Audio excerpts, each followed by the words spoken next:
पलटकर जवाब देना बेशक गलत है, लेकिन सुनते रहोगे तो लोग बोलने की तमीज भूल जाते हैं।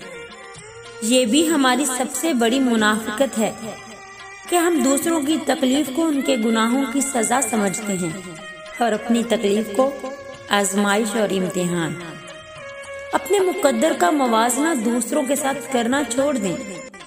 सब फूल एक ही वक्त में नहीं खिलते। पहले लोग मर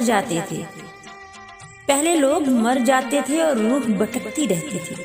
अब रूह मर जाती है और लोग भटकते रहते हैं।